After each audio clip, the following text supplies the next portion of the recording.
Bonjour à tous et bienvenue, j'espère que vous allez bien mieux que moi en tout cas. Euh, Premier débrief d'après-match de l'année, bien évidemment, première défaite. Si on s'attendait à passer un début d'année festif, c'est raté, bien évidemment. C'était sans compter sur les joueurs de l'Olympique de Marseille. Nos joueurs si talentueux, si vertueux. Merci en tout cas pour ce match de merde. On ne pouvait pas s'attendre à pire, je pense. L'art et la manière de se mettre dans la merde tout seul, je pense qu'on l'a acquise au fil de nombreuses années d'expérience et ça commence vraiment à me taper sur le système. Enfin bref, j'espère que vous allez bien. On va essayer de faire ce débrief calmement. Ça va être compliqué, mais on va essayer de le faire. Commençons donc par la composition d'équipe qui nous a été proposée par Roberto De Zerbi, juste ici, avec Geronimo Rulli dans les buts. Dans l'axe, Benjamin Pavard, Igagne Riley et Medina. En piston gauche, nous avions Emerson Palmieri et à droite Timothy Weah. Dans le milieu de terrain, nous avions Arthur Vermeeren, Pierre-Emile Højbjerg et devant Igor Paixão, Mason Greenwood et à ma grande surprise, puisqu'il revenait de la CAN, Pierre-Emerick Aubameyang. Donc voilà pour le 11 aligné par Roberto De Zerbi. Moi j'ai eu un petit bug en voyant Igagne Riley titulaire également. Je m'attendais plus à voir peut-être Pavard et Murillo sur la droite, mais bon, soit. En tout cas, composition en 3-5-2 ou 3-4-2-1 ou je ne sais pas comment il l'appelle de toute façon. C'est un adepte de cette composition-là, mais moi, j'ai jamais compris pourquoi. Je trouve qu'on galère avec ce système-là. On est souvent en difficulté, que ça soit dans le domaine défensif, même offensif. Je trouve qu'il n'y a aucune percussion. On n'arrive pas à emballer le jeu. Aussitôt que ça part dans notre dos, on est en galère. Moi, ça me rend malade. En fait. Ça me rend fou ce qui est proposé par ces joueurs-là. Mais bon, on entame le match avec 4 premières minutes où le FC Nantes ne touche pas le ballon.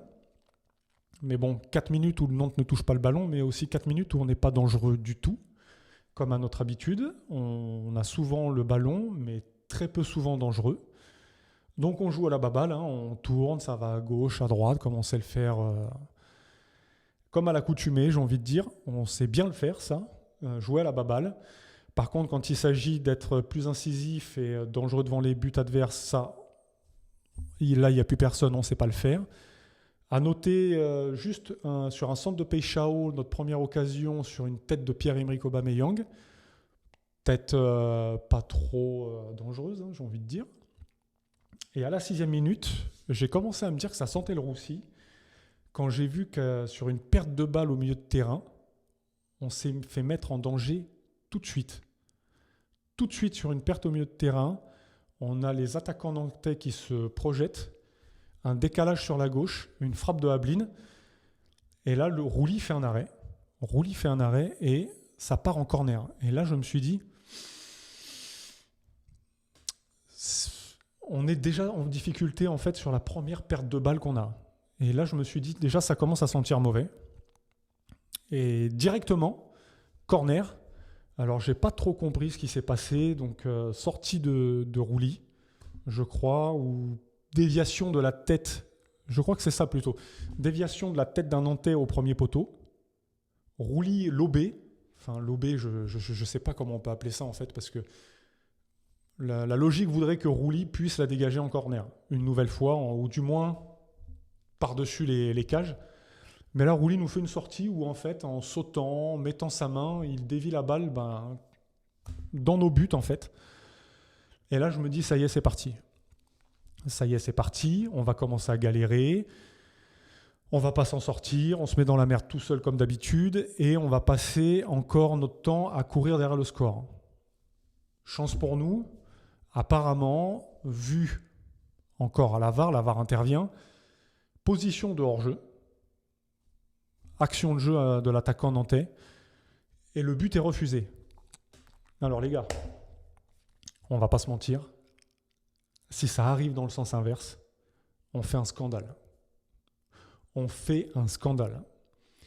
Alors autant je veux bien que la VAR sur certaines situations vraiment litigieuses puisse intervenir et joue son rôle, là-dessus il n'y a pas de problème, mais par contre, en tout cas sur ce type d'action, l'action de jeu de l'attaquant nantais, moi je ne la comprends pas.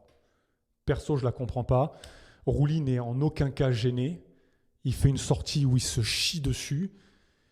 Il la met dans nos buts. C'est une galère totale. C'est la panade. C'est n'importe quoi. Et au final, on se retrouve avec le but refusé. Donc, mine de rien, gros avertissement pour nos joueurs. But refusé par la VAR. Et là, on se dit peut-être que, encore une fois, on passe au travers de la tempête. On va peut-être s'en sortir, on va peut-être se mettre à jouer, on va peut-être proposer quelque chose de plus, on va peut-être réussir enfin à mettre les pieds en avant. Eh bien, pas du tout. On continue sur notre lancée, on a la possession de balle, pas de problème. On propose toujours rien, on se fait chier, on dort et à la 21e minute, Peshao se fait prendre la balle bêtement et du coup derrière, coup franc pour le FC Nantes. Et à la suite de ce coup franc tiré directement, poteau, ça revient sur un attaquant nantais. Et là, dans la surface, c'est le pugilat, il y a le feu, on ne sait plus quoi faire, on sent que c'est la merde, on sent que ça va être danger permanent. Et bien évidemment, qu'est-ce qui se passe ? Billard, ça dégage, ça revient, ça dégage. On arrive à se dégager. Mais on peut constater qu'on prend encore une nouvelle fois le bouillon. Voilà. Mais comme une fois n'est pas coutume, 4 minutes plus tard, à la 25e minute, nous avons un pressing qui s'organise de nos joueurs. Et là, nous avons Arthur Vermeeren. On ne sait pas ce qui se passe dans sa tête. Est-ce qu'il s'est dit « je vais aller découper du gardien » ou est-ce qu'il s'est dit « je vais aller chercher du bois » ou peut-être le ballon ou je ne sais pas, ou je verrai bien quand je vais arriver devant le gardien. Pressing de nos attaquants, pressing d'Arthur Vermeeren qui va dans la surface, presser le gardien et littéralement le découper en deux. Oui, il le découpe en deux. Et en plus, il a l'audace de pas comprendre en fait pourquoi il va prendre un rouge. Alors, je vous invite, pour tous ceux qui n'ont pas vu le match, ni cette action, à aller voir ce qui s'est passé. Mais très logiquement, le rouge est donné à Arthur Vermeeren. Et on ne peut pas en vouloir à l'arbitre pour ça, pour la simple et bonne raison que Arthur Vermeeren a tout emmené sur son tacle, notamment la jambe d'Anthony Lopez, que je déteste. Mais bon, là, en aucun cas, il est fautif. Il y a faute sur lui, carton rouge. C'était déjà pas assez compliqué. Il a fallu qu'on se complique encore plus la vie. Donc merci à Vermeeren pour ce premier carton rouge. Nos joueurs vont donc continuer cette rencontre à 10 contre 11. Et bien évidemment, 5 minutes plus tard, à la 30e minute, nous avons un but logique du FC Nantes. Pourquoi ? Pour ma part, alors durant le match, Roberto De Zerbi s'est emporté après le staff technique parce que le changement n'a pas été fait assez rapidement. Mais bien évidemment, on est resté 5 minutes en latence, et 5 minutes en latence avec un milieu de terrain en moins, tout de suite, c'est très dangereux. Et bien évidemment, donc à la 30e minute, nous avons une récupération des joueurs nantais avec un décalage au milieu de terrain, et bien évidemment, un boulevard pour 2 Nantais. Suite à ça, décalage sur la gauche sur Ablin. Ablin va enrouler, parade de Rouli, et derrière, un Nantais avait suivi, ouverture du score. Logique, et encore une fois, logique, étant donné ce qu'on a pu proposer. Donc, on se retrouve mené 1-0 à la 30e minute, et contre toute attente, on va proposer un jeu meilleur, peut-être pas, mais on va proposer plus de choses, en tout cas, notamment niveau offensif. On va réussir à se créer quelques occasions, on va avoir quelques phases de jeu beaucoup plus concrètes, mais rien de bien transcendant. Mais bizarrement, on arrive à mieux gérer à 10 contre 11 qu'à 11 contre 11. Donc, les gars, si jamais vous voulez qu'on commence les matchs à 11 contre 10, que l'adversaire commence les matchs à 11 contre 10. Si jamais faites une dérogation, peut-être que ça peut vous aider. Mais en tout cas, pourquoi pas, hein, pourquoi pas si ça peut nous mettre de l'allant dans nos matchs et puis faire en sorte qu'on se fasse moins chier, j'ai envie de vous dire pourquoi pas. Allez-y, faites-vous plaisir les gars. Et on va donc finir sur cette première mi-temps à 1-0. Donc logique pour le FC Nantes, tant nous n'avons rien proposé. Et on va donc repartir en seconde période. Comme on a commencé la première, on va aller de l'avant, on va essayer de mettre du rythme, on va essayer d'emballer un peu le match. Et j'avoue que on a réussi. Hein. On a réussi sur les 10 premières minutes à emballer le match. À noter, je ne l'ai pas dit, que Bilal Nadir a remplacé donc Igor Peixao au milieu de terrain. Roberto De Zerbi avait donc décidé de sortir un offensif pour faire rentrer plutôt un défensif au niveau du milieu de terrain.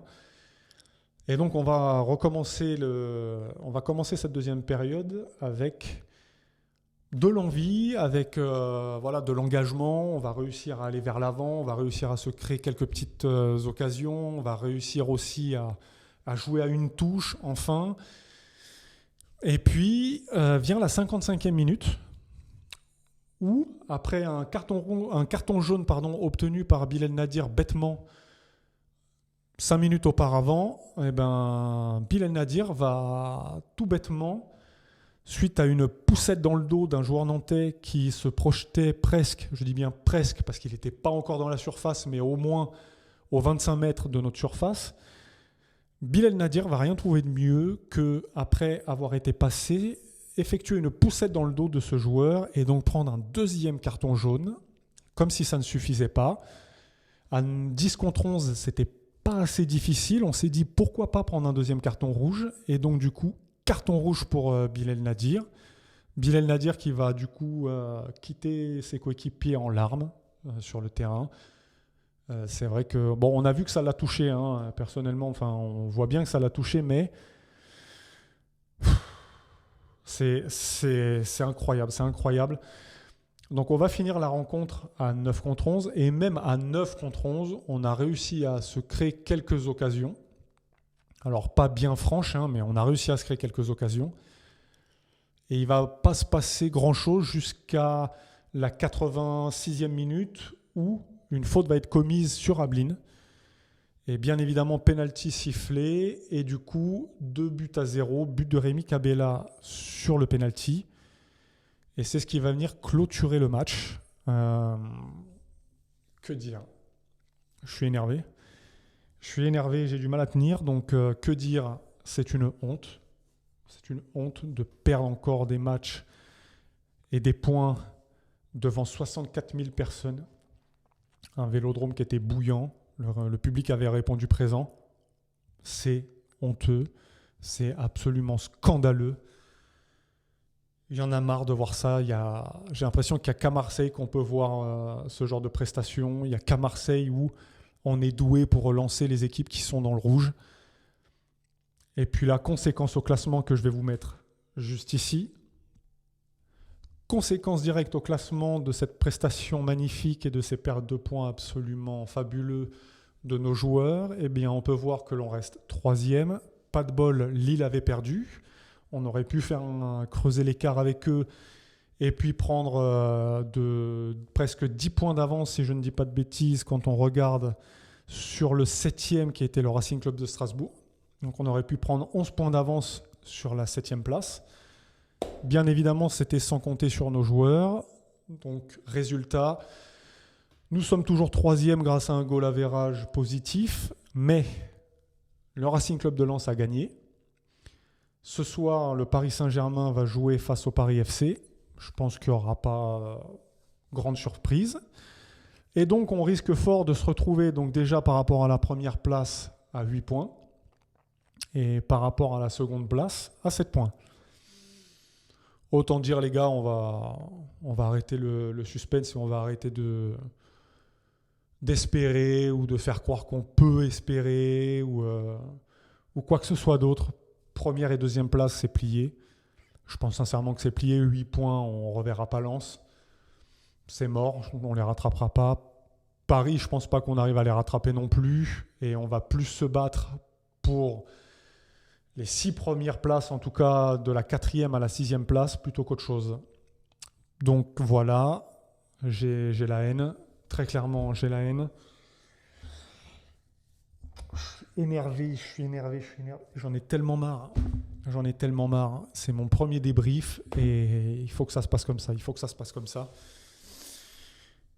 faut faire quelque chose parce que là ça va plus et ça devient compliqué. Ça devient compliqué de les suivre, de rester derrière eux. C'est compliqué. Alors on les aime et on n'arrêtera pas de supporter ce club. Hein. Ça c'est impossible. Mais ça commence à devenir lassant. Ça commence à devenir lassant de laisser ces opportunités passer. Ça commence à devenir lassant de voir qu'on n'est pas capable de produire autre chose au Vélodrome devant notre public. C'est un scandale. C'est un scandale monumental. Et puis autre stat aussi qui nous fait défaut et qui me met les nerfs. On était sur 12 matchs sans défaite au Vélodrome et on vient perdre contre une lanterne rouge. Enfin, ça me rend fou. Et on en prend 2. On n'arrive pas à garder nos cages inviolées. On n'y arrive pas. Qu'est-ce que vous voulez que je vous dise ? Comment on peut espérer finir dans le top 3 ? Comment on peut espérer finir dans le top 2 ? Comment on peut espérer vouloir concurrencer le PSG ? Comment on peut vouloir jouer la première place alors qu'on a du mal contre les équipes de bas de tableau ?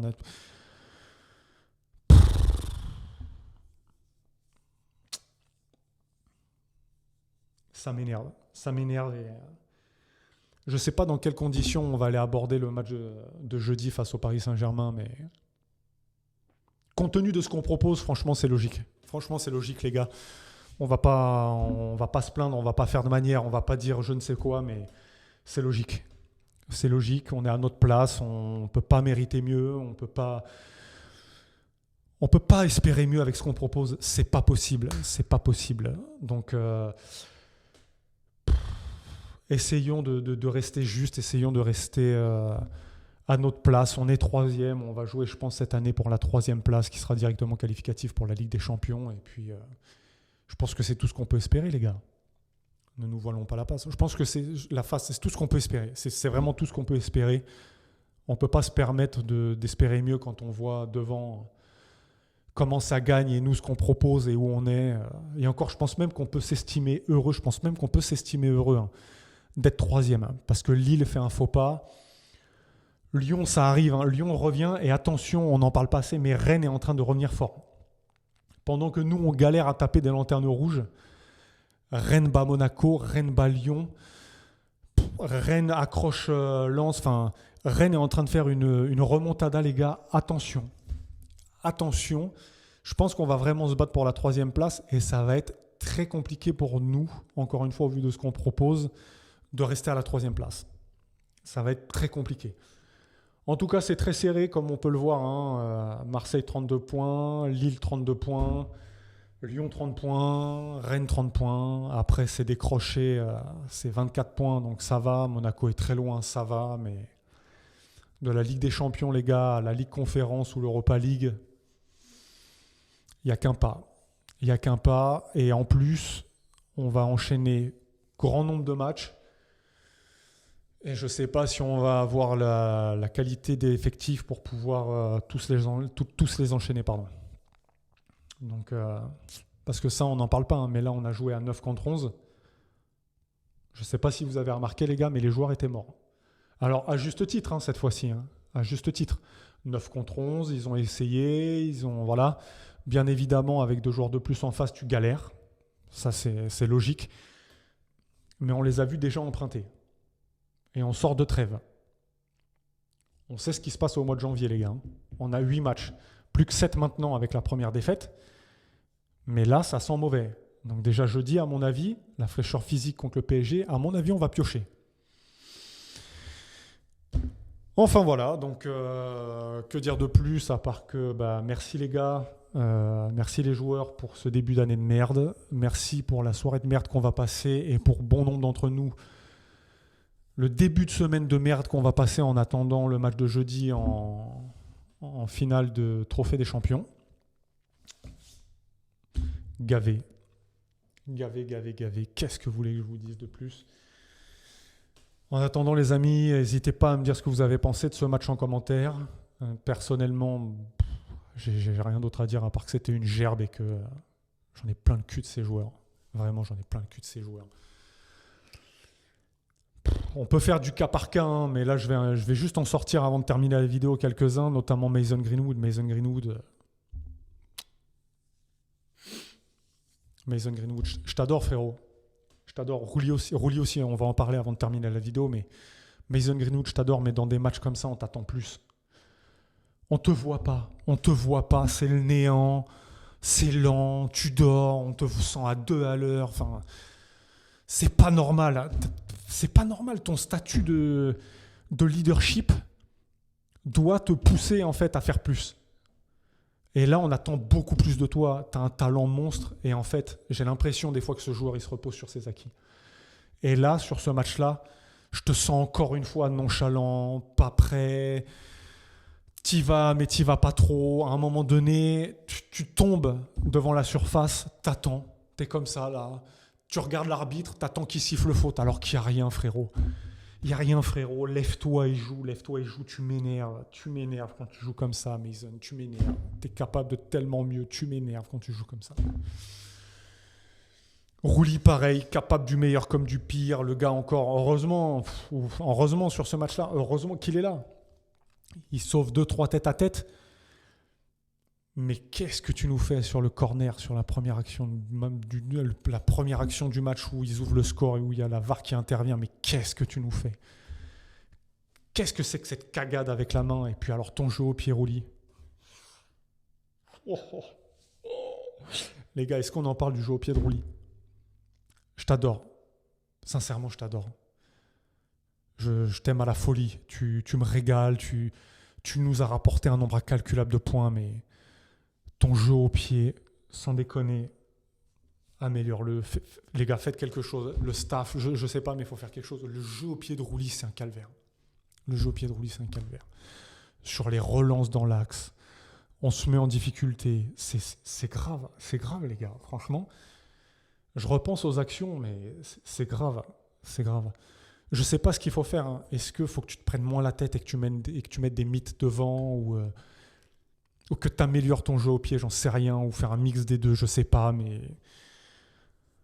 mais c'est grave. Voilà, c'est grave. Seul point positif que je ressors de ce match, des joueurs, hein, bien évidemment des joueurs, parce que là, il n'y a pas de positif. On prend 2 buts, on ne prend pas de points, on est au Vélodrome mon père, il n'y a pas de positif. Là-dedans, il n'y en a aucun. Match solide d'Emerson et match plus que satisfaisant de Timothy Weah. Voilà. Pour moi, c'est tout ce que je ressors. Concernant les entrants, on pouvait pas leur demander grand-chose, les pauvres. Gouiri, Traoré, il rentre à 9 contre 11. Qu'est-ce que vous voulez qu'ils fassent, les gars ? Franchement, qu'est-ce que vous voulez qu'ils fassent ? J'ai déjà vu des commentaires avec « Ouais, Gouiri, sert à rien, Traoré, nul, je sais pas quoi, les gars, arrêtez. » Ils rentrent à 9 contre 11. En plus, ils font leur retour de blessure. Ils peuvent rien faire. Ils ne peuvent rien faire. Donc arrêtez avec ça, commençons pas, laissons-les revenir tranquillement, eux les pauvres ils sont pour rien, ils font leur retour et ils font leur retour à 9 contre 11. Qu'est-ce que vous voulez que je vous dise ? On les met pas dans les meilleures conditions pour leur retour et voilà les gars, en fait ça se voit pas mais je suis en train de trembler de nerfs. C'est compliqué mais voilà, on va se contenter de la 3e place les gars et c'est tout ce qu'il y a à retenir, se battre pour la 3e place et c'est tout. C'est tout. Je suis dégoûté les gars, je sais pas ce que je vais faire. Je sais pas ce que je vais faire là. Vraiment, après cette vidéo, je sais pas ce que je vais faire. Je vais aller faire un tour, je crois que je vais aller marcher pour me calmer parce que j'en peux plus. En tout cas, n'hésitez pas à échanger les gars dans les commentaires. Dites-moi ce que vous avez pensé de ce match. Et n'hésitez pas, s'il vous plaît, à liker, commenter et vous abonner. Ça donne de la force, ça me donnera du soutien et ça me donnera aussi la motivation de continuer. Et comme je l'ai dit, dans les commentaires, n'hésitez pas à échanger dans le respect, les gars. Moi, je suis très présent, j'ai très envie d'échanger avec vous. C'est très important pour moi et ça me permet aussi d'évacuer. Voilà, en commentaire, donc n'hésitez pas. Ça me fera très plaisir les gars. Et puis on va se retrouver la semaine prochaine pour une vidéo d'avant-match sur le Trophée des Champions. Trophée des Champions ô combien important. Pourquoi pas pour ramener un titre à la maison. Ça nous ferait du bien, ça nous ferait oublier tous ces calvaires. En tout cas, portez-vous bien les amis. Et je vous dis à la semaine prochaine pour une nouvelle vidéo. Bonne soirée à vous les gars et allez l'OM.